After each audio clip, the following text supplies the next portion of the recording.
দর্শক, ইস্পাহানি মির্জাপুর চেয়া মুক্তবাগ অনুষ্ঠানে আপনাদের সবাইকে স্বাগত জানাচ্ছি। আপনাদের সাথে আছি আমি মনজুর আল মতিন। আজকে আমাদের আলোচনা ইরান যুক্তরাষ্ট্রের মধ্যে যে যুদ্ধবিরতি হয়েছে তার ভবিষ্যৎ নিয়ে। অনেকে বলছেন এরই মধ্যে সেটি ভেঙে পড়তে চলেছে, কারণ মার্কিন যুক্তরাষ্ট্র এরই মধ্যে ইরানের সব বন্দরগুলোকে অবরোধ করার ঘোষণা দিয়েছে। সেটা কোন দিকে যায়, এতে কার কি লাভ হচ্ছে, সেখান থেকে আলোচনা শুরু করতে চাই। তিনজন সম্মানিত অতিথি রয়েছেন আমাদের সাথে। স্টুডিওতে আমাদের সাথে উপস্থিত হয়েছেন অ্যাম্বাসেডর এম হুমায়ুন কবির, সাবেক রাষ্ট্রদূত, আছেন রাহিদ এজাজ, তিনি কূটনৈতিক প্রতিবেদক প্রথম আলো, এবং সরাসরি আমার সাথে যোগ দিয়েছেন মাসকাত আহসান, তিনি প্রবাসী সাংবাদিক। আপনাদের তিনজনকে স্বাগত আমাদের এই অনুষ্ঠানে। শুরুতেই রাহিদ এজাজ, আপনার কাছে আসতে চাই। আসলে বেশ একটা ধোঁয়াশার মধ্যে পড়ে গেছি, কারণ এতদিন পর্যন্ত হরমুজ প্রণালী খুলে দেওয়ার জন্য মার্কিন যুক্তরাষ্ট্র চাপ দিচ্ছিল। ইরান বলছিল যে তারা এটি বন্ধ করে রাখবে, এবং বলা হচ্ছিল যে এই প্রণালীটি বন্ধ থাকায় আখেরে ইরানের লাভ হচ্ছে, গোটা পৃথিবীর উপরে আসলে এক ধরনের চাপ পড়ছে, বৈশ্বিক অর্থনীতি চাপের মুখে পড়ছে। এখন দিন শেষে ইরান বলছে যে আমরা খুলে দিয়েছি, এখানে বেসামরিক জাহাজ চলতে কোনো বাধা নেই। মার্কিন যুক্তরাষ্ট্র আবার এটি এখন বন্ধ করতে চাচ্ছে। হঠাৎ খেলা ঘুরে যাওয়ার ব্যাপারটা যদি একটু বুঝিয়ে বলতেন। ধন্যবাদ। যে কথাটা আপনি আলোচনাটা শুরু করেছিলেন যে বুধবার যখন সাময়িক যুদ্ধবিরতি ঘোষণা করা হলো এবং শুক্রবারে ইসলামাবাদে যে আলোচনা, সেটা নিয়ে এক ধরনের হঠাৎ অনেককে চমকে দিয়েছিল, এক ধরনের স্বস্তির বাতাস বইতে শুরু করলো যে হ্যাঁ, খুব আশাবাদী যে যুদ্ধটা বোধহয় এখনই শেষ হয়ে গেল। তো এই অবস্থার মধ্যে আপনি যে প্রসঙ্গের অবতারণা করলেন যে স্টেট অফ হরমুজ বা হরমুজ প্রণালী খুলে দেওয়া বা বন্ধ করে দেওয়া এবং সরে আসার পর ট্রাম্পের যে ঘোষণা যে এবার প্রেসিডেন্ট ট্রাম্পই সেটা আটকে দেবেন। তো এখন খুব স্বাভাবিক এবং সঙ্গত, কারণ যেভাবে যুক্তরাষ্ট্র চেয়েছিল আপনার অস্ত্রবিরতি ঘোষণা করার পর এক ধরনের চুক্তিতে যাওয়া, সেই চুক্তিটার জায়গাটা হচ্ছে কি, যদি বলি খুব ন্যারো, সে ইরানকে তার পারমাণবিক কর্মসূচি থেকে সরে আসতে হবে, পুরোপুরি বন্ধ করে দিতে হবে, আর হরমুজটা খুলে দিতে হবে। তো আপনি 6 সপ্তাহ ধরে যে তাণ্ডবটা চালালেন, নির্বিচারে মানুষ মারলেন, অন্যায় একটা যুদ্ধ চাপিয়ে দিলেন এবং সভ্যতাকে গুড়িয়ে দেওয়ার ঘোষণা ধরলেন। তো রাতারাতি একতরফা আপনার এরকম ন্যারো একটা ডিলে যেখানে যেতে চাইবেন এবং সেটার জন্য তৈরি আছে কিনা, এটা তো আপনাকে বিবেচনায় নিতে হবে। এবং একতরফাভাবে শেষ করতে গিয়ে কি হলো, ধরেন অনেকে বলা হচ্ছে আমি এখনই এটাকে একদম ভেস্তে গেছে, কোনো সম্ভাবনা নেই, এই জায়গাতে বলতে চায় না। তবে এটা ঠিক যেভাবে যতটা আশা করা হয়েছিল সেখানে অগ্রগতিটা নেই, এটি হলো একটি দিক, এভাবে দেখি। দ্বিতীয়টা হচ্ছে যে হরমুজ প্রণালী বন্ধ বা খুলে রাখা মোরলেস কিন্তু আমরা দেখছি অপারেশন এপিক ফিউরি বা অন্যায় যে যুদ্ধ ইরানের বিরুদ্ধে ইসরায়েল এবং যুক্তরাষ্ট্র শুরু করেছিল, তখন থেকে মোরলেস স্টেট অফ হরমুজের উপর ইরান এক ধরনের কবজা বা নিয়ন্ত্রণ করে রাখছিল এবং তার ক্লিয়ারেন্স নিয়ে দেখা গেছিল যে সর্ট অফ এক ধরনের ভেটিং বা অথরাইজেশন ছাড়া স্টেট অফ হরমুজ কিন্তু ক্রস করা যাচ্ছিল না। এটাই ছিল বাস্তবতা। এবং ধরুন বাংলাদেশের ক্ষেত্রেও যদি বলি, আমরা বলছি বারবার মুখে মুখে, ঈদের ছুটির আগে বলছিলাম যে আমাদের পণ্য তেলবাহী জাহাজগুলোকে যাতে ট্রান্সপোর্টেশনের পারমিশন দেওয়া হয়। পরে আমরা চিঠি পাঠাতে দেরি করেছে, আবার পড়া খবর এলো যে ডেটার ভিত্তিতে তারা ছাড়পত্রতা দিবে, সেটি ছিল আগের, এবং ইতিমধ্যে যে জাহাজে করে আমাদের জ্বালানি আসার কথা ছিল সেগুলো ফিরে গেছে। তো এখন শেষ পর্যন্ত যেখানটায় দাঁড়িয়েছে এই মুহূর্তে, যে আমেরিকার আপনি বললেন যে সবগুলো আপনার হরমুজ তো বটেই, সব জায়গায় অ্যাটাক করবে। এখন অ্যাটাক করে তার পক্ষে এটা বাস্তবসম্মত কিনা, আজকে দুটো যখন বিশ্লেষণে চোখ রাখছিলাম ওখানে বলা হচ্ছে অলরেডি সোমবারের আজকে বিকাল নাগাদ ব্যারেল প্রতি তেলের দাম ছাড়িয়ে গেছে $100। তো এই অবস্থা যদি চলতে থাকে, সেটির দাম যে বাড়বে ওটা বলাই বাহুল্য। আমরা অন্যদিকে যদি বলি, ইউএস স্টক মার্কেট যেটা পড়তির দিকে ছিল সেটি কিছুটা চাঙ্গা হচ্ছিল আপনার সাময়িক যুদ্ধবিরতি ঘোষণার পর, সেটা দেখা গেছে আবার দরপতন শুরু হলো গত 24 ঘন্টার মধ্যে। ইনফ্লেশন সেটা 3%-এর উপরে, সেটাই কিন্তু বাড়তে থাকলো। তো সব মিলিয়ে শুধু হরমুজ দিয়ে যে আপনার জ্বালানি পরিবহন হবে শুধু সেটা না, পণ্যের উপর নানান রকম পণ্য, কাঁচামাল, তার উপর একটা প্রভাব পড়বে। এবং নানানমুখী বিশ্লেষণগুলো পড়ে এটা খুব স্পষ্ট যে এই অবস্থা যদি চলতে থাকে, সারা বিশ্বজুড়ে বিরাট একটা সংকট তৈরি হবে, শুধু জ্বালানি তেল না, সব রকম পণ্য পরিবহনের উপর। তো এই অবস্থা যদি চলতে থাকে এবং গোটা পৃথিবী যে ট্রাম্পের এই এক পেশে পাগলামোর দায়টা কতদিন টানতে পারবে, সেটা এখন বিরাট প্রশ্ন হয়ে দাঁড়িয়েছে। এক্ষেত্রে যে বলা হচ্ছে অবরোধ করা হবে, এই পথে তো যেহেতু এটা একটা আন্তর্জাতিক পথ, সমুদ্রপথ, সেখান দিয়ে বিভিন্ন দেশের জাহাজ যাতায়াত করে, তো সেক্ষেত্রে মার্কিন যুক্তরাষ্ট্র কি বলছে, যে কোনো জাহাজই গেলে তারা সেটার উপর হামলা করবে, মানে এটার বাস্তবায়নটা তারা কিভাবে করতে যাচ্ছেন? সেটাই তো বলছে যে বাস্তবায়ন আদৌ সম্ভব কিনা। আমি আপনাকে যে কথা প্রশ্নটা অবতারণা করছিলাম, যে তারা বলছে যেমন একটা বিশ্লেষণ গার্ডিয়ানে পড়ছিলাম, সে বলছে যে ওয়েতে সে এটা পথটা আটকে দিতে চাচ্ছে, এটাই মোটেই বাস্তবসম্মত না। এটা সে অ্যাফোর্ড করে কিনা সেটা নিয়ে প্রশ্ন উঠেছে, এবং তার পক্ষে সেটা সম্ভব কিনা। আমরা যদি ম্যাপটা দেখি, সেই ম্যাপে তার কন্ট্রোলটা কোথায় আছে এবং তার পক্ষে আদৌ কি এটা সম্ভব কিনা। আমরা দেখেছি যুদ্ধটা শুরু হয়েছিল কিন্তু আকাশপথে, তারপর নৌপথে সে চালানো শুরু করতে না করতে স্থলপথে যাওয়ার ঘোষণা দিয়েছে, কিন্তু আদৌ সেটা তার পক্ষে সম্ভব কিনা। এবং এই ট্রাম্পের যে ঘোষণা এবং ঘোষণার সাথে তার যে অসঙ্গতি আমরা 6 সপ্তাহ ধরে দেখছিলাম, এবং তারই ধারাবাহিকতায় যে কথাটা বলা হচ্ছে যে ট্রাম্পের পক্ষে এটা বাস্তবায়ন করা সম্ভব না। একটা পরিসংখ্যানে বলছে, দেখুন আপনার শনিবার পর্যন্ত অন্তত 3000-এর বেশি নৌযান আটকা পড়েছে, এগুলো চলাচলই করতে পারছে না। তো ধরেন 28শে ফেব্রুয়ারি থেকে যখন শুরু হলো যুদ্ধটা ইরানের বিরুদ্ধে, তো কার্যত তো সেটা ওই পথটা বন্ধই হয়ে গেছে, রুদ্ধ হয়ে গেছে। তো সেই জায়গায় আপনার যুদ্ধবিরতির পর যখন এক ধরনের স্বস্তির নিঃশ্বাস আসলো যে হ্যাঁ জিনিসটা খুলে যাবে, তো আলোচনা হতে না হতে আপনি এখন পাল্টা একটা অস্ত্র তুলে নিয়ে আসলেন, কি সেটা আপনি আটকে দেবেন বা ওখানে কেউ গেলে সেটাতে হামলা চালাবেন। কিন্তু আমি যে কথাটা বলছিলাম, শুধু জ্বালানি না, পুরো বিপণন ব্যবস্থা, সরবরাহ ব্যবস্থাকে রুদ্ধ করবে, এবং সেটা করা ওনার পক্ষে বাস্তব অর্থেই সম্ভব কিনা সেটাই এখন বড় প্রশ্ন। স্যার কবির, আপনার কাছে আসতে চাই। হয়তো ইতিহাসে এক সময় লেখা থাকবে যে কূটনীতির ভাষা বলে একটা জিনিস ছিল, যেখানে রাষ্ট্রপ্রধানরা সেই ভাষায় কথা বলতেন। তো এখন তো জারজ বলে গালিগালাজ থেকে শুরু করে আরো নানান অশ্রাব্য গালি ডোনাল্ড ট্রাম্প দিচ্ছেন। এর পাশাপাশি কখনো তিনি বলছেন সভ্যতা ধ্বংস করে দেবেন, আজকে দেখলাম যে রাতারাতি ইরানকে শেষ করে দেবেন। জানি না এগুলোর অর্থ কী দাঁড়াচ্ছে, কিন্তু বাস্তবে যেখানে আলাপটা হলো, সেখানে ইরান থেকে আসলেন পররাষ্ট্রমন্ত্রী, আর এদিক থেকে মার্কিন ভাইস প্রেসিডেন্ট জেডি ভান্স গেলেন। সচরাচর তো দেখা যায় একই পর্যায়ের কর্মকর্তারা যান। এই ক্ষেত্রে কি মার্কিন যুক্তরাষ্ট্রের দায়টা অনেক বেশি বলেই আরও উচ্চ পর্যায়ের কর্মকর্তা গেলেন? মার্কিন যুক্তরাষ্ট্র এরকমই একটা চিন্তার মধ্যে ছিল। তবে ইরানের দিক থেকে কিন্তু স্পিকার যিনি গালিবাফ, তিনি কিন্তু এসছেন। তো কাজেই ইরানে এখনকার বাস্তবতায় সুপ্রিম লিডারের পরে তিনিই আছেন। তো কাজে সেই ক্ষেত্রে তারাও কিন্তু উঁচু ডেলিগেশনে পাঠিয়েছে। তবে ডেলিগেশনের কম্পোজিশনটা যদি আমি দেখি, প্রায় 70 জন ইরানি ডেলিগেশনে ছিল। ইরান ফুললি প্রিপেয়ার্ড হয়ে গেছে, তাদের সেন্ট্রাল ব্যাংকের গভর্নরকে নিয়ে গেছে, তাদের নিউক্লিয়ার স্পেশালিস্টদের নিয়ে গেছে, তাদের লিগাল লোক এক্সপার্ট যারা আছে তাদেরকে নিয়ে গেছে। ইরান ফুললি প্রিপেয়ার্ড হয়ে এসেছিল। কিন্তু আমেরিকান দিক থেকে যারা এসছে, তাদের অনেকে বলেন যে তারা সেই দিকে প্রিপেয়ার ছিল না, তারা এক ধরনের ঝটিকা ফলাফল পাবেন এরকম প্রত্যাশা করেছিলেন। এবং এই জায়গায় যে আন্ডারস্ট্যান্ডিং বা অ্যাপ্রিসিয়েশন একটা ঘাটতি আছে, সেটা কিন্তু পরিষ্কার। জেসিপিওএ 2015 সালে ইরানের সাথে 6টা রাষ্ট্রের, মার্কিন যুক্তরাষ্ট্র, চীন, রাশিয়া, ফ্রান্স, ইউকে, জার্মানি মিলে যে চুক্তিটা, এই পারমাণবিক অস্ত্র চুক্তিটা, অস্ত্র নয় পারমাণবিক শক্তি ব্যবহারের ডিলটা করেছিল, ওটা 5 বছর নেগোশিয়েটেড হয়েছে, 5 বছর।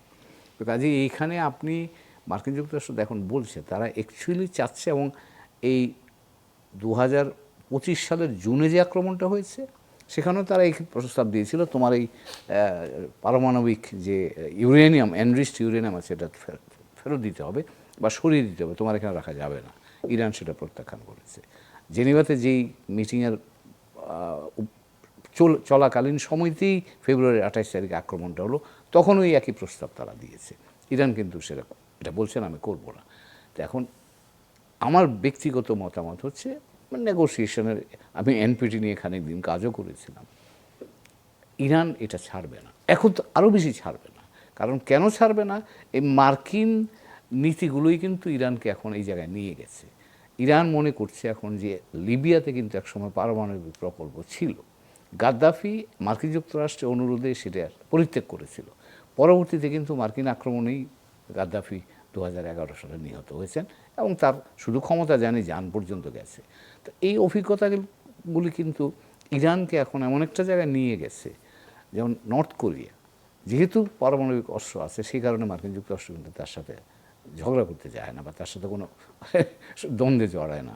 তো যেহেতু এবার আক্রমণের মুখে পড়েছে এখন ইরানে আমার ধারণা, আমি যেটুকু বুঝি বা যেটুকু বুঝতে পারছি, তারা এখন মনে করছে যে আমার ডেটারেন্স আর কিচ্ছু নাই, এই একটাই আমার ডেটারেন্স আছে, এবং এই অ্যাট এনি কস্ট ইরান এটাকে ডিফেন্ড করবে। এখন আমেরিকানসরা যদি বলে না এটার জন্যই এটাই তোমাকে স্যাক্রিফাইস করতে হবে, আই থিঙ্ক তাইলে মার্কিন যুক্তরাষ্ট্র হয়তো ইরানের কাছে তার কলিজাটা দাবি করছে, which is impossible to get. তো কাজে এই জায়গাটাতেই এখন মার্কিন যুক্তরাষ্ট্রকে চিন্তা করতে হবে এটাকে সেন্টার করে সে কী করতে পারে। এখানে আমার ব্যক্তিগত ধারণা দুইটা অপশান এখনও কিন্তু খোলা আছে। আপনি প্রশ্নটা করেননি, কিন্তু আমি বলছি আমার কাছে কিন্তু আশাটা শেষ হয়ে যায়নি, কারণ অপশানস কিন্তু মার্কিন যুক্তরাষ্ট্রের জন্য খুব বেশি নাই। মানে আপনি এখন কি হলো, হরমুজটা ব্লক হয়ে থাকলো, তো হরমুজ ব্লক হলে পার্শিয়াল ওপেন থাকাকালীন সময়তেই তেল গ্যাসের দাম বাড়ছে।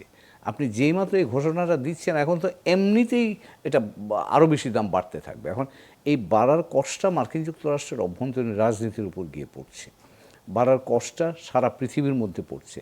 আর আমার ধারণা তিনি যেই কারণে এটা করতে চাচ্ছেন সেটা হচ্ছে, এতদিন ধরে এই চীনারা কিন্তু নির্বিঘ্নে আপনার এই তেলের সাপ্লাইটা পাচ্ছিল, তিনি বোধহয় এখন সেটাকে ব্লক করতে চাচ্ছেন। আজকে দেখলাম যে চীনারা হুঙ্কার দিয়েছে যে সাবধান, এই জায়গা বন্ধ করবে না তোমরা।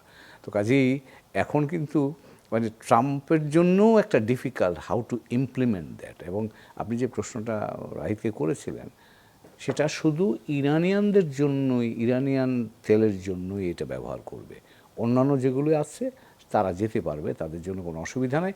ইরান আবার পাল্টা বলেছে যে আমি না যেতে পারলে কেউ যেতে পারবে। তো কাজেই এখন ধরে নিতে পারেন যে whole Persian Gulf will be shutdown. Persian Gulf shutdown হলে তেলের সাপ্লাই এমনিতেই, এখন তো ধরুন কিছু কিছু ছিল, এই যেটা বলছিলাম ভারতীয় জাহাজ গেছে, চীনা জাহাজ পার হয়েছে, কিছু তেলের সাপ্লাইটা ছিল, একদম 20% তেলের সাপ্লাই ব্লক হয়ে গেলে আপনি কতদিন সাস্টেইন করবেন? এই যে আলোচনা, সেখানে ডোনাল্ড ট্রাম্পের মেয়ের জামাই জেরেড কুশনারের উপস্থিতি নিয়ে নানান ধরনের প্রশ্ন আছে। এখানে ইসরায়েলের স্বার্থ কি এই কিছু মানুষকে দেখবার জন্যই সেখানে পাঠানো হলো? এবং একটা অভিযোগ ঘুরে ফিরে আসছে যে নেতানিয়াহুর একটা টেলিফোন, ইরান যেটা বলছে যে সেটার কারণে শেষমেশ আলোচনাটা ভেস্তে যায়, তারা বেশ কাছাকাছি পৌঁছে গিয়েছিলেন। এখানে শেষ অনেক কিছুতে আপনি এগ্রি করলেও ইরানের কাছে যদি আপনি নিউক্লিয়ার ইস্যুতে যদি ইরানকে বলেন তোমাকে নিরস্ত্র হতে হবে, নিরস্ত্র না মানে তোমার এই কর্মসূচি থেকে বের হয়ে আসতে হবে, that is one thing that Iran may not agree to do. কাজে ওখানেই এটা হয়েছে। আর ইসরায়েলের যেটা আপনি বললেন, ইসরায়েলের উদ্দেশ্য কিন্তু আরও বিস্তৃত। ইসরায়েল হচ্ছে পারমাণবিক বিষয় তো আছেই, যে ইরান কখনোই যেন এই রাস্তা হাঁটতে না পারে, এবং ইরানকে ভেঙে ফেলা এটাও কিন্তু ইসরায়েলের প্রকল্পেরই অংশ। তো কাজে ইরানকে সমস্ত প্রতিষ্ঠান ধ্বংস করে ফেলা, যুদ্ধ কন্টিনিউ করুক, ইসরায়েল কিন্তু সেটা চায়। তো মধ্যপ্রাচ্যে ইসরায়েল এবং মার্কিন বা ইরানকে কেন্দ্র করে মার্কিন যুক্তরাষ্ট্র অবজেক্টিভ আর ইসরায়েলের অবজেক্টিভ কিন্তু একটু ভিন্ন। তারা একটা পর্যায় পর্যন্ত একসাথে আছে, কিন্তু তারপরে ইসরায়েল কিন্তু এটা কন্টিনিউ করতে চাচ্ছে, মার্কিন যুক্তরাষ্ট্র চাচ্ছে না, কারণ মার্কিন পলিটিক্স এটাকে অ্যালাউ করছে না। ইসরায়েলি পলিটিক্সে কিন্তু নেতানিয়াহু পপুলার, 84% তার পপুলারিটি রেট। ও মার্কিন যুক্তরাষ্ট্রের প্রেসিডেন্ট ট্রাম্প এখন 29-30 নিচে নেমে আসছেন তার popularity, particularly on this war. তো কাজেই দুজনের অভ্যন্তরীণ রাজনীতি বিপরীতমুখী, এবং সেই কারণে তার এখন এই ইরান পলিসিতেও ডাইভার্জেন্স বা ভিন্নতা আমরা দেখতে পাচ্ছি। জনাব মোসাক্কাত হাসান, আপনার কাছে পৌঁছে আসতে চাই, পাকিস্তানের হঠাৎ করে দৃশ্যপটে আগমন এবং এই দুই শক্তিকে এত বছর পরে একসাথে এক টেবিলে বসাতে পারার পেছনে অনেকে বলছেন যে পাকিস্তানের সেনাপ্রধান ফিল্ড মার্শাল মুনিমের একটা বেশ বড় ভূমিকা রয়েছে। আসিম মুনিরের এখানে ভূমিকাটা কি ছিল, এবং এখনও কি পাকিস্তান এই আলোচনাটা চালিয়ে যাওয়ার মতন অবস্থায় আছে কিনা? কারণ বলা হচ্ছিল যে আসিম মুনিরের ডোনাল্ড ট্রাম্পের সাথে যেমন একটা ব্যক্তিগত সম্পর্ক আছে, একইভাবে আইআরজিসির ঊর্ধ্বতন কর্মকর্তাদের সাথেও তিনি সরাসরি যোগাযোগ করতে পারেন। ধন্যবাদ। আজকে পাকিস্তানের প্রধানমন্ত্রী শাহবাজ শরীফ বলেছেন যে ওনারা আপ্রাণ চেষ্টা করছেন যাতে দ্বিতীয়বার আবার এই বৈঠকে উভয় পক্ষকে বসানো যায়। এখানে শাহবাজ শরীফের আসলে ইরানের যে প্রেসিডেন্ট আছেন তার সঙ্গে খুব ঘনিষ্ঠ সম্পর্ক, অন্যদিকে ট্রাম্পের সঙ্গেও তার সম্পর্ক। শাহবাজ শরীফ নেগোসিয়েশনের ক্ষেত্রে যে ভালো, এটা তার রাজনৈতিক কেরিয়ার থেকেও বোঝা যায়। এখানে আসিম মুনির উনি হয়তোবা, আমার মনে হয় যে খুব মিডিয়া জেনিক বা নিজের আহ, কর্তৃত্ব এবং কাজগুলোকে সামনে দেখাতে চেষ্টা করেন, কিন্তু ভেতরে যেটা লক্ষ্য করা গেছে যে সার্বক্ষণিকভাবে মানে ইরানের প্রেসিডেন্টের সঙ্গে ঘন্টার পর ঘন্টা কথা বলেছেন শাহবাজ শরীফ, এরকম তথ্যও আমাদের কাছে আছে। তো যা হোক, এখানে তো শুধু কিন্তু পাকিস্তান যে একা এর পিছিয়ে রয়েছে তা নয়। ধরুন তুরস্ক, মিশর এবং সৌদি আরব, যাদের পররাষ্ট্রমন্ত্রীদের নিয়ে পাকিস্তানের পররাষ্ট্রমন্ত্রীর একটি বৈঠক কিছুদিন আগে হয়েছিল, এই চারটি দেশ আপনার এই দুটি পক্ষকে একসঙ্গে আনার চেষ্টা করেছে। এবং এখানে লক্ষ্য রাখা দরকার যে তুরস্ক এবং সৌদি আরবের সঙ্গে কিন্তু যুক্তরাষ্ট্রের সম্পর্ক ভালো। আবার অন্যদিকে পাকিস্তানের সঙ্গে তো দীর্ঘদিনের সম্পর্ক।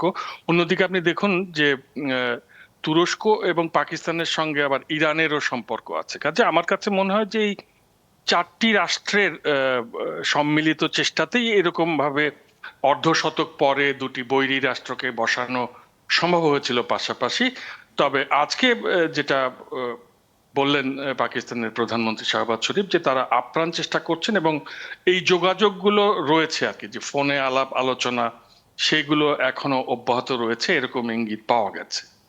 এখানে চীনের ভূমিকাটা কি দাঁড়াচ্ছে, এবং সবশেষ যে ভূমিকায় ডোনাল্ড ট্রাম্প গেলেন, যেখানে আসলে ইরানকে নৌপথে অন্তত অবরুদ্ধ করে ফেলার কথা তিনি বলছেন, সেই পরিস্থিতিতে এই পুরো ধাক্কাটা তো আসলে চীন সহ গোটা বিশ্বের উপরে আসছে। তাদের এই মুহূর্তের অবস্থানটা কি?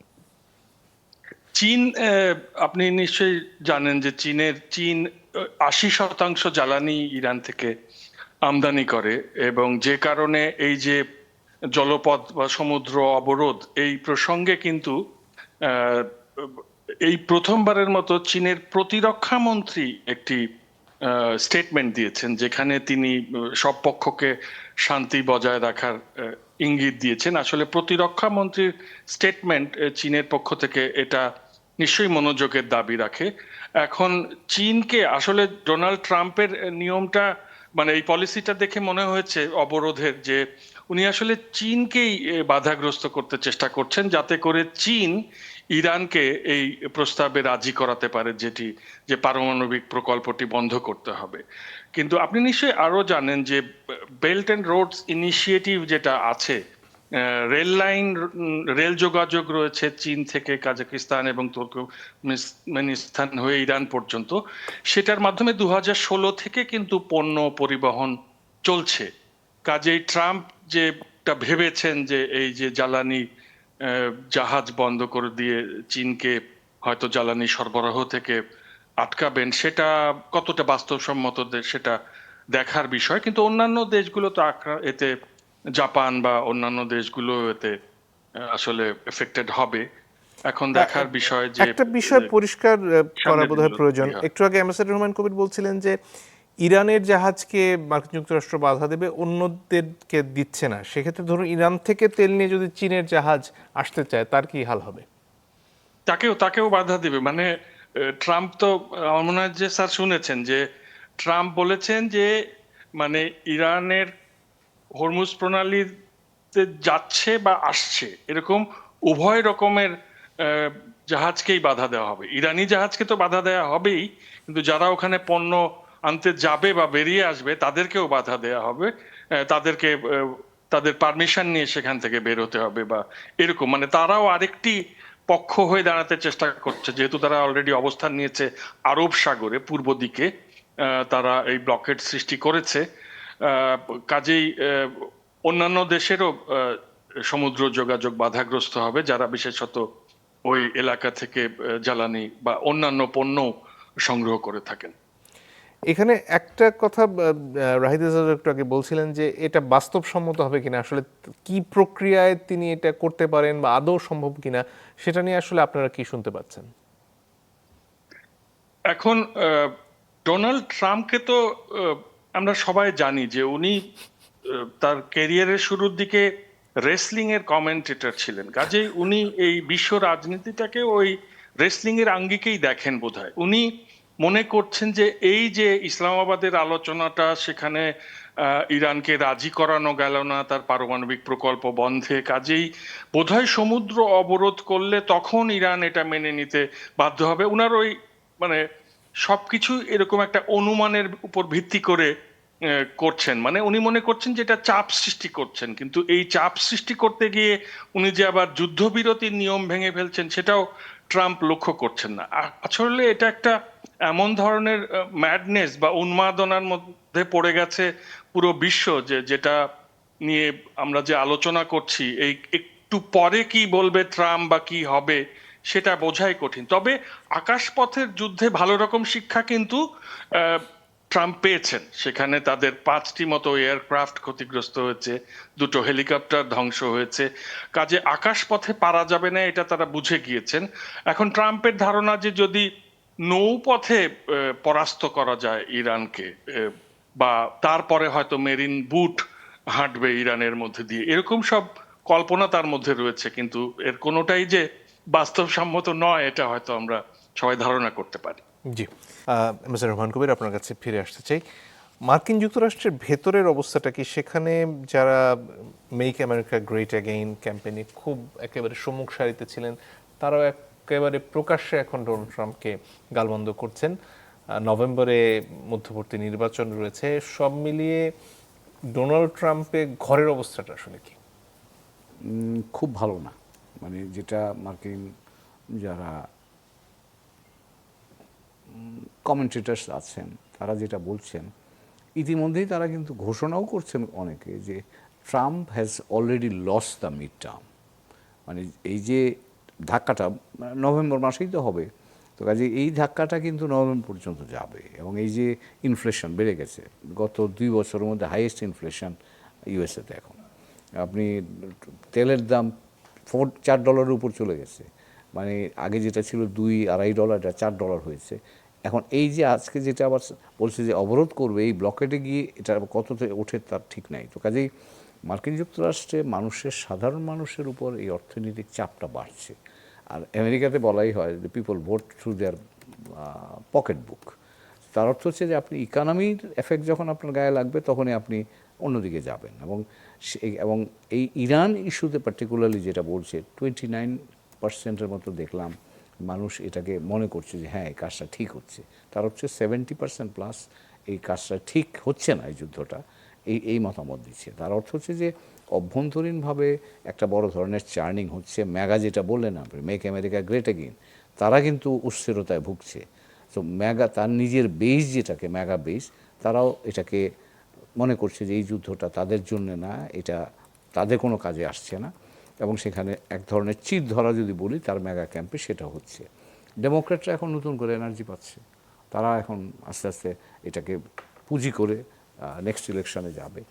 তো রাজনৈতিকভাবে, অভ্যন্তরীণভাবে ট্রাম্পের জন্য এটা খুব ভালো সময় যাচ্ছে বলে মনে হয় না। এবং তার কনসিকুয়েন্স, যুদ্ধ যত দীর্ঘায়িত হবে ততই ট্রাম্পের জন্য, আমি বলবো যে তার জন্য নেতিবাচক অবস্থাটা গভীর হবে।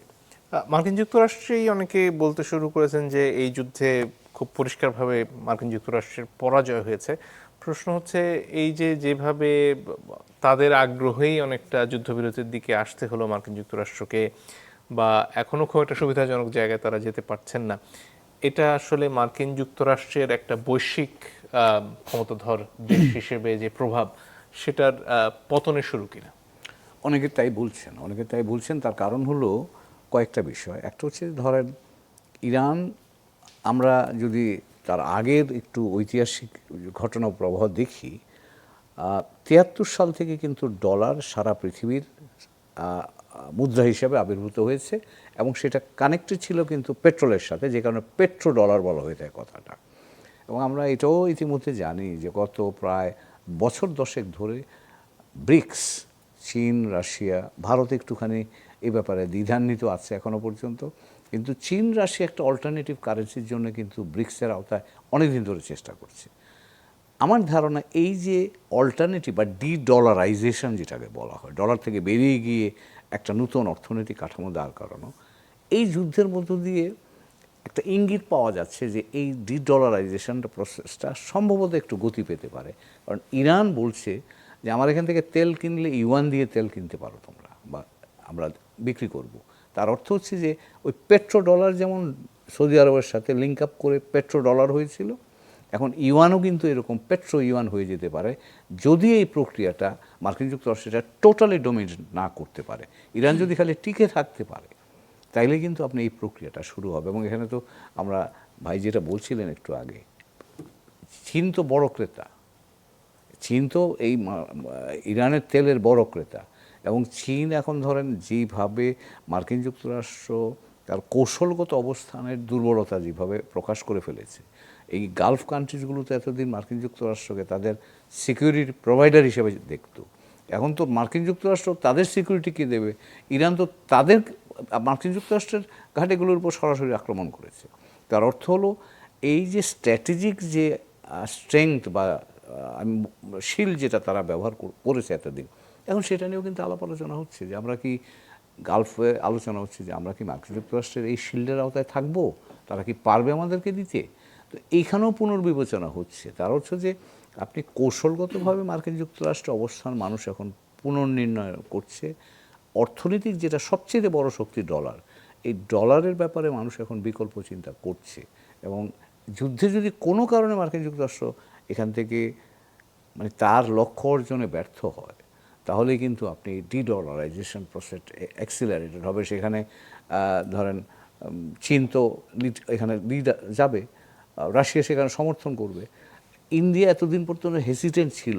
আমার ধারণা এবারের ঘটনা প্রবাহ ভারত সেই মার্কিন ব্লকে থাকবে নাকি এখন ব্রিক্সে আরেকটু সক্রিয় হবে, এগুলি আলোচনায় আসবে। তারপরে ব্রাজিল আছে, এরাও তো সক্রিয় হবে। তো কাজেই মার্কিন যুক্তরাষ্ট্রের জন্য it's a very difficult time. এবং যে সম্ভাব্য ট্রান্সফরমেশনগুলো চিন্তা করা হচ্ছে, এগুলো যদি ম্যাটেরিয়ালাইজড হয় এবং ক্রমাগত প্রেসিডেন্ট ট্রাম্পের উপর থেকে বৈশ্বিক আস্থাটা যত কমতে থাকবে, ততই কিন্তু এই মার্কিন যুক্তরাষ্ট্রের বৈশ্বিক প্রভাব কমবার একটা সম্ভাবনা ঘনীভূত হবে বলে অনেক আশঙ্কা করছেন। আমার মনে হয় সেই জায়গাটায় বোধহয় গভীর চিন্তার একটা জায়গা আছে। ধন্যবাদ। মাসকাত হাসান, আপনার কাছে ফিরে আসতে চাই। এই উপমহাদেশে ভারত নিজেদেরকে বড় ভাই দাদা বলে মনে করে এবং সেখান থেকে হঠাৎ করে একেবারে বৈশ্বিক প্রেক্ষাপটে পাকিস্তানের এই যে একটা গুরুত্বপূর্ণ অবস্থান, সেটা সব মিলিয়ে নিশ্চয়ই অনেক অবাক করেছে।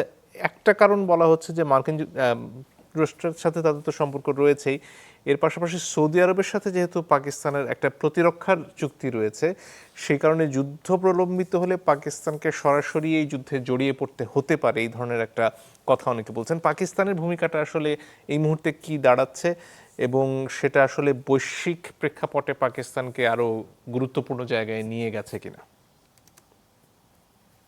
পাকিস্তানের তো যেহেতু সৌদি আরবের সঙ্গে তাদের একটা চুক্তি রয়েছে যে তাদেরকে নিরাপত্তার ব্যবস্থা করবে পাকিস্তানের সামরিক বাহিনী, সে কারণেই আমরা লক্ষ্য করেছি যে এই যুদ্ধের সময়টাতে পাকিস্তান একটা বড় ধরনের উভয় সংকটে পড়ে গিয়েছিল। কারণ তাদের তো একই দিক সঙ্গে সৌদি আরবের সঙ্গে যে চুক্তি সেটাও পালন করতে হচ্ছে, এবং তাতে যুক্তরাষ্ট্র খুশি হচ্ছে, কিন্তু ইরান তাতে অসন্তুষ্ট হচ্ছে।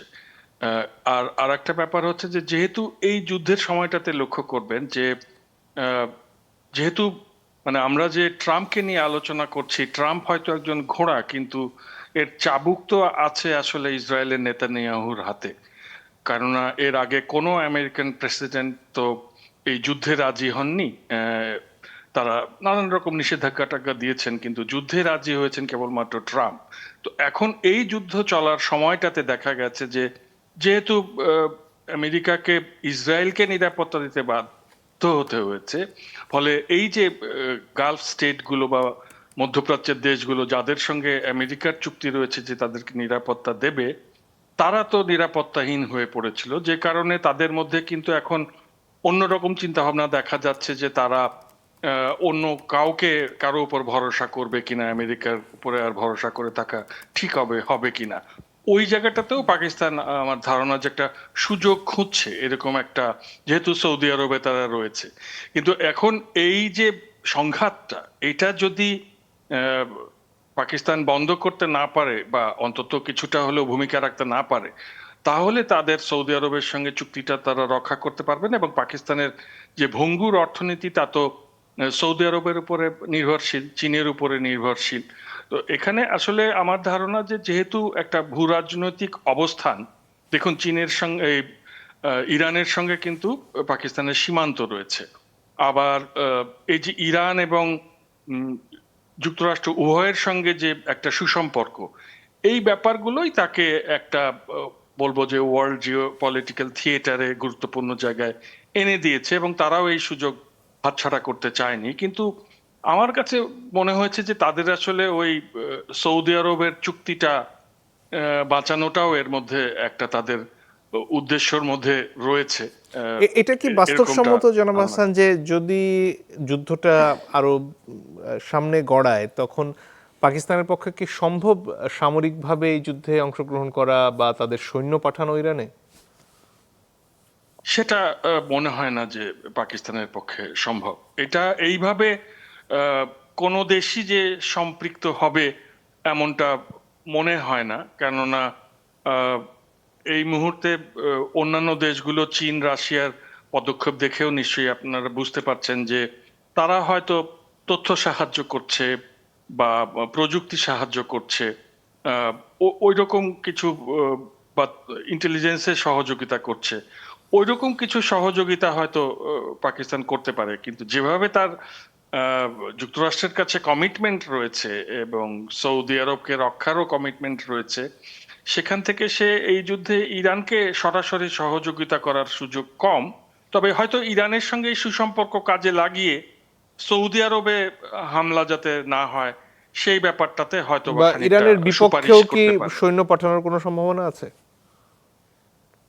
সেটাও সেটাও তাদের পক্ষে সম্ভব না। সেটা আপনি বাস্তবিক অর্থে বুঝতেই পারছেন যে ইরানের সঙ্গেও কিন্তু তাদের যে সম্পর্ক সেটার একটা দীর্ঘ ইতিহাস আছে, এবং তারা তাদের ব্যবসা বাণিজ্য চলে তাদের মধ্যে একটা, বলবো যে উভয় দেশে যেহেতু পাকিস্তানে বিপুল সংখ্যক শিয়ারা বসবাস করে, তারা রয়েছেন, সবকিছু মিলিয়ে ইরানের বিপক্ষে গিয়ে যুদ্ধ করা তাদের পক্ষে সম্ভব না। তাদের পক্ষে যেটা সম্ভব ওইটাই তারা করার চেষ্টা করছে, যে একটু একটা স্থানীয় আলাপ আলোচনার প্রভাবে, মধ্যে মধ্যস্থতা। জি, স্থানীয় প্রভাবের প্রসঙ্গে আসতে চাই, কারণ বাংলাদেশে দীর্ঘ সময় মানুষকে অপেক্ষা করতে হচ্ছে জ্বালানি তেলের জন্য। গতকালকেও একজন জ্বালানি তেলের জন্য অপেক্ষা করতে করতে একজন স্কুল শিক্ষক, মাত্র 33 বছর বয়স, তিনি মৃত্যুবরণ করেছেন।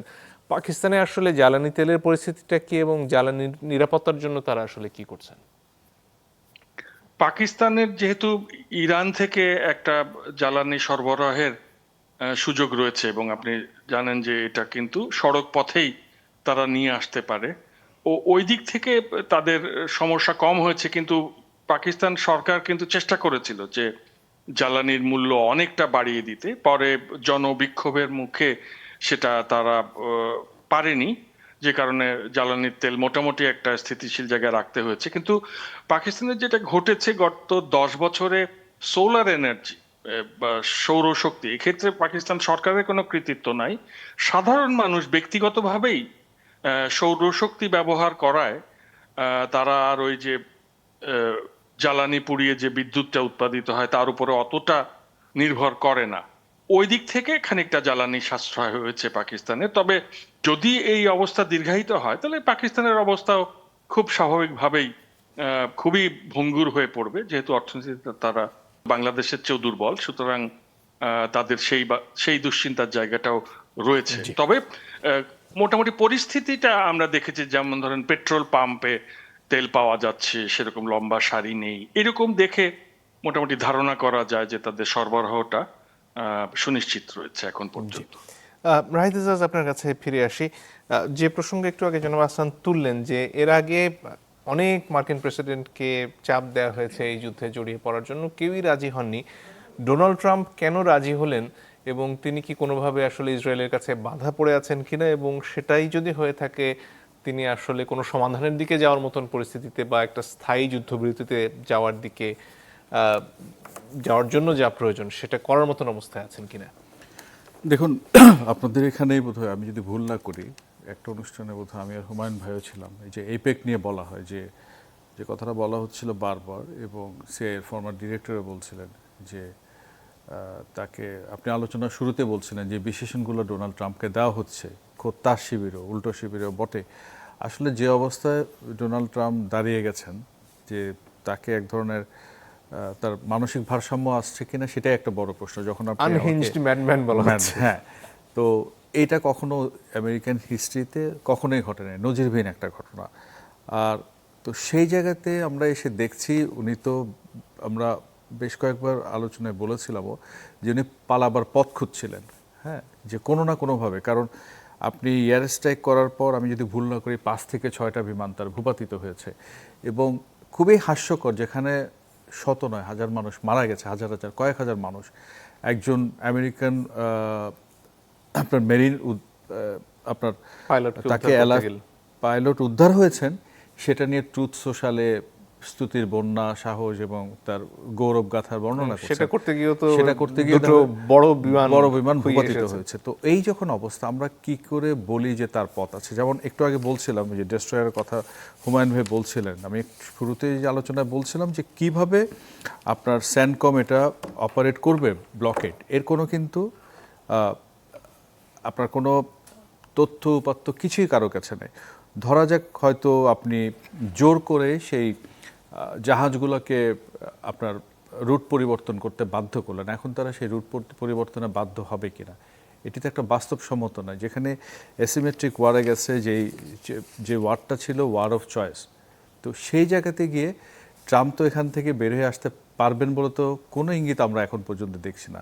হুমায়ুন ভাইকে যে প্রশ্নটা আপনি করেছিলেন জিও পলিটিক্যাল আসপেক্টে, আপনার ফেব্রুয়ারিতে একটা সার্ভে করেছিল কাউন্সিল ফর ফরেন রিলেশন বা সিএফআর, ওইখানে একটা ইন্টারেস্টিং ছিল, ডাটা ছিল যে ওই হুমায়ুন ভাই পেট্রোডলার থেকে আপনার সরে আসার কথা, অর্থাৎ ডিডলারাইজেশনের যে প্রসেসটা ব্রিক্সে আলোচনা হয়েছিল, এখন গোটা দুনিয়া সেদিকে যাবে কিনা এই আলোচনা কিন্তু নতুন নয়, বেশ কয়েক বছর ধরে হয়েছে। তো আমি যদি সিএফআরএস যে সার্ভের কথা বলি, একটা ডাটা একটু শেয়ার করতে চাই এখানে।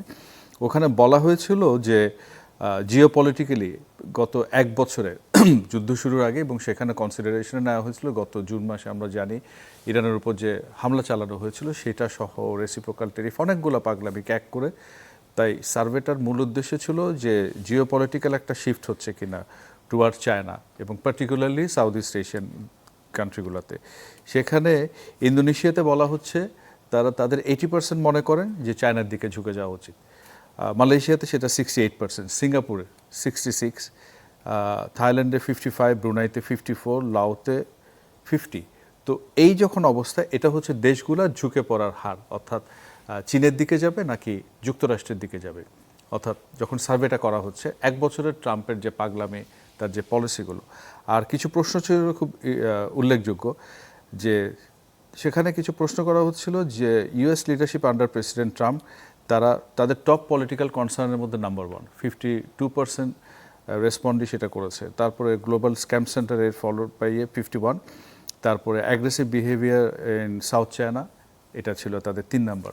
অর্থাৎ এই যে জিওপলিটিক্যাল একটা শিফট হচ্ছে, হুমায়ুন ভাই যে কথাটা বললেন, বা আমাদের সহ-আলোচক মাসকাওয়াত হাসান যেটা বলছিলেন যে হরমুজ দিয়ে 80% ট্রান্সপোর্টেশন হয়, আমরা জানি উনি বেল্ট অ্যান্ড রোড বা সিপ্যাকের, আমি যদি ঠিক ধরে থাকি সিপ্যাকের কথা বলা হচ্ছে। এখন সিপ্যাক দিয়ে যখন আপনি কানেক্টেড করবেন, আপনি তাকে ডাইভার্ট করে দিতে চাইবেন, সে তো আপনার এখানে মানবে না, মানার সুযোগ নেই। এবং যখন ইরান তার সব স্টেক হোল্ডারদের নিয়ে একটা হোমওয়ার্ক করে আলোচনায় আসেন, এবং শুরুতেই যেটা বলেছিলাম, আর আপনি ন্যারো একটা পার্সপেক্টিভ থেকে নেগোসিয়েশন করতে যান, তাতেই বোঝা যায় যে আপনি ব্রডার পিকচারটা ধরতে পারছেন না, দেখছেন না। তো ব্রডার পিকচার যদি আপনি ধরতে না পারেন, দেখতে না পান, তাহলে তো সেখানে হাতড়ে বেড়ানো ছাড়া কোনো উপায় থাকবে না। তো আমেরিকা যে কতটা অসহায়, ইভেন আমি এই নেগোসিয়েশনে আমেরিকান টিমের কম্পোজিশনে কিন্তু এক ধরনের ইন্ডিকেশন দেয় তারা যথেষ্ট প্রিপেয়ার না। এবং যুদ্ধের মধ্যেও তো তারা চিফ অফ আর্মি স্টাফকে বরখাস্ত করলেন, জেনারেলকে তারপরে তার দিকে ট্রাম্পের ডিফেন্সে ওয়ান অফ দ্য ক্লোড এই যে সে তো খুব ক্রিটিক্যাল কমেন্ট করে বেরিয়ে এলেন। তো পদত্যাগ এইগুলো এই যে সরে আসা, এগুলো কিন্তু কতগুলো সিগন্যাল। একটা দিক, অন্য দিক হচ্ছেন ইরান যেভাবে পর্যুদস্ত হয়েছে 6 সপ্তাহের এই যুদ্ধে, এবং এই পর্যুদস্ত হওয়ার পরও কিন্তু সে থেমে থাকেনি। অন্তত তার আলোচনায় যেভাবে তার কম্পোজিশন, যেটা সে যেভাবে কথাবার্তা চালিয়ে গেছে এবং তার পয়েন্টসগুলোর ব্যাপারে সে খুব স্ট্রিক করেছে, এবং এইটা থেকে প্রমাণিত যে আপার হ্যান্ডটা কিন্তু ওইখানে তার আছে। পাশাপাশি আমরা যদি বলি, যেটা আমি শুরুতেই বলছি, এখনও আমি এই জায়গায় আশাবাদী যে নেগোসিয়েশনের সবগুলো দরজা বন্ধ হয়ে যায়নি। যে ডিভেন্সের কথায় সেটা আছে, ইরানের প্রেসিডেন্ট পেজেশকিয়ানের বক্তব্য সেটা আছে, ইরানের প্রেসিডেন্টের সাথে রাশিয়ার প্রেসিডেন্ট ভ্লাদিমির পুতিনের আলোচনা হয়েছে, আমরা চীনের ডিফেন্স মিনিস্টারের স্টেটমেন্টের কথা বলছি। তো জিনিসগুলো এখন যে জায়গাতে আছে, সেখান থেকে ট্রাম্প আদৌ বেরিয়ে কিভাবে আসবেন, অর্থাৎ তারা কিন্তু এক ধরনের যে হাবুডুবু খাচ্ছেন, এটি বলাই বাহুল্য। এখন মূল সংকটটা হচ্ছে যে 2 সপ্তাহের যে যুদ্ধবিরতি, সময় কিন্তু শেষ হয়ে যাচ্ছে, এবং হুমায়ুন ভাই বলছিলেন যে বছরের পর বছর নেগোসিয়েশন চলেছিল। সেই নেগোসিয়েশনের সাথে এবার ইরান যুদ্ধের পরিস্থিতি কিন্তু একেবারে আলাদা। এখানে আসলে অলরেডি কিন্তু দ্য ওয়ার্ল্ড ইজ ব্লিডিং, এবং কতদিন আমরা এটা অ্যাফোর্ড করতে পারবো সেটাই হচ্ছে একটা বিরাট কথা। আপনি তো দেশের পরিস্থিতির কথা বলছেন। আমরা যখন এই অনুষ্ঠানে আলোচনার জন্য ঢুকতে যাই, আপনাদের অফিসের সামনে এসে দাঁড়িয়ে থাকতে হচ্ছে। সারা দেশের চিত্র এরকম। এবং একটা সুখকর বিষয়, যখন আমরা লোকাল ইস্যুতে কথা বলছি, রাজশাহীতে বোধহয় আমাদের এক সহকর্মী নিউজ করেছিলেন যে অ্যাপসের ব্যবহার, যখন অ্যাপস ব্যবহার করা হচ্ছে, আজকে এরকম উল্লেখযোগ্য সংখ্যক মোটরবাইক আরোহীকে পাওয়া গেল যারা ওই যে বারবার তেল নিচ্ছেন। এবং এই যে আমাদের এখানে যে সংকটের মূলে কিন্তু আমরা বারবার বলে আসছি যে পর্যাপ্ত মজুদ আছে। তাহলে মজুদ থাকলে এত আপনার হযবরল অবস্থা কেন? এবং জ্বালানি তেল নিতে গিয়ে যখন একজন ট্রাক চালক একজন ফিলিং স্টেশনের ম্যানেজারকে তার বাহন তুলিয়ে মেরে ফেলেন, তাহলে পরিস্থিতিটা মোটেই সুখকর না। তো এবং এর ফল কিন্তু আমরা এই দুর্ভোগটা পোহাচ্ছি কিন্তু ইরান যুদ্ধের কারণে, এবং যার হোতা হচ্ছে প্রেসিডেন্ট ট্রাম্প। অ্যাম্বাসেডর কবির, আপনার কাছে ফিরে আসি। লেবাননে আজকেও ইসরায়েল হামলা করেছে এবং সেখানে এক ধরনের দ্বিপাক্ষিক আলোচনা যদিও শুরু হয়েছে। ইরান বলছে যে আসলে পুরো যুদ্ধবিরতির অংশ এখানে লেবানন, তার ব্যত্যয় হওয়ার সুযোগ নেই। তাহলে সেখানে আসলে কি ঘটছে, বা ইসরায়েলকে নিয়ন্ত্রণ করার ক্ষমতা আদৌ মার্কিন যুক্তরাষ্ট্রের আছে কিনা? আপাত দৃষ্টিতে মনে হচ্ছে নাই, কিন্তু ইসরায়েল এককভাবে যুদ্ধ চালিয়ে যেতে পারবে কতদিন সেটাও প্রশ্ন আছে কিন্তু। এবং আপনি ঠিকই বলেছেন। এবং পাকিস্তানের প্রধানমন্ত্রী যখন ফার্স্ট টুইটটা করেন যে হ্যাঁ, মার্কিন যুক্তরাষ্ট্র এবং ইরান পাকিস্তানে বসতে রাজি হয়েছে, তখন কিন্তু সেই টুইটে তিনি বলেছিলেন লেবানন এতে অন্তর্ভুক্ত। কিন্তু পরে ইসরায়েল প্রথম বলেছে, নেতানিয়াহু বলেছেন লেবানন এই চুক্তির আওতার বাইরে। পরে মার্কিন যুক্তরাষ্ট্র কিন্তু তার পক্ষেই কথা বলেছে, অর্থাৎ এখান থেকে সরে গেছে। এখন ইসরায়েলের জন্য যেটা বলছিলাম, যে ইসরায়েলের মধ্যপ্রাচ্যের একটা নিজস্ব স্ট্র্যাটেজি আছে। সেই স্ট্র্যাটেজি পুরোপুরি মার্কিনীদের সাথে মেলে তা নয়। এবং লেবাননে ইসরায়েল আরেকটা গাজা বানাতে চাচ্ছে, সোজা কথা। তারা হেজবুল্লাহকে কমপ্লিট ডেসিমেশন যদি বলেন, মানে কমপ্লিটলি তাদেরকে পরাস্ত করার জন্যে, ধ্বংসযজ্ঞ মানে স্তূপে রূপান্তরিত করার জন্য চেষ্টাটা করছে। এবং এখানে কিন্তু মার্কিন যুক্তরাষ্ট্রের একটা ছায়া আছে, মানে তারাও চায় এটা ঘটুক, কারণ এটা ইরানের সহযোগিত এরা, তো কাজে সেটা মার্কিন যুক্তরাষ্ট্র ছায়া আছে। এখন সেই জায়গায় ইরান সেটাকে, কারণ এরা তো ইরানের সহযোগী, যে কারণে ইরান এটার সাথে লিঙ্ক আপ করছে যে ওদেরকেও সেভ করার জন্য যদি কিছু করা যায়। কিন্তু আমার ধারণা ইসরায়েল এখানে মার্কিন যুক্তরাষ্ট্রের সাথে ইরানের চুক্তি হলেও ইসরায়েল ইন্ডিপেন্ডেন্ট পলিসি বা ইন্ডিপেন্ডেন্ট লাইন বজায় রাখতে চেষ্টা করবে।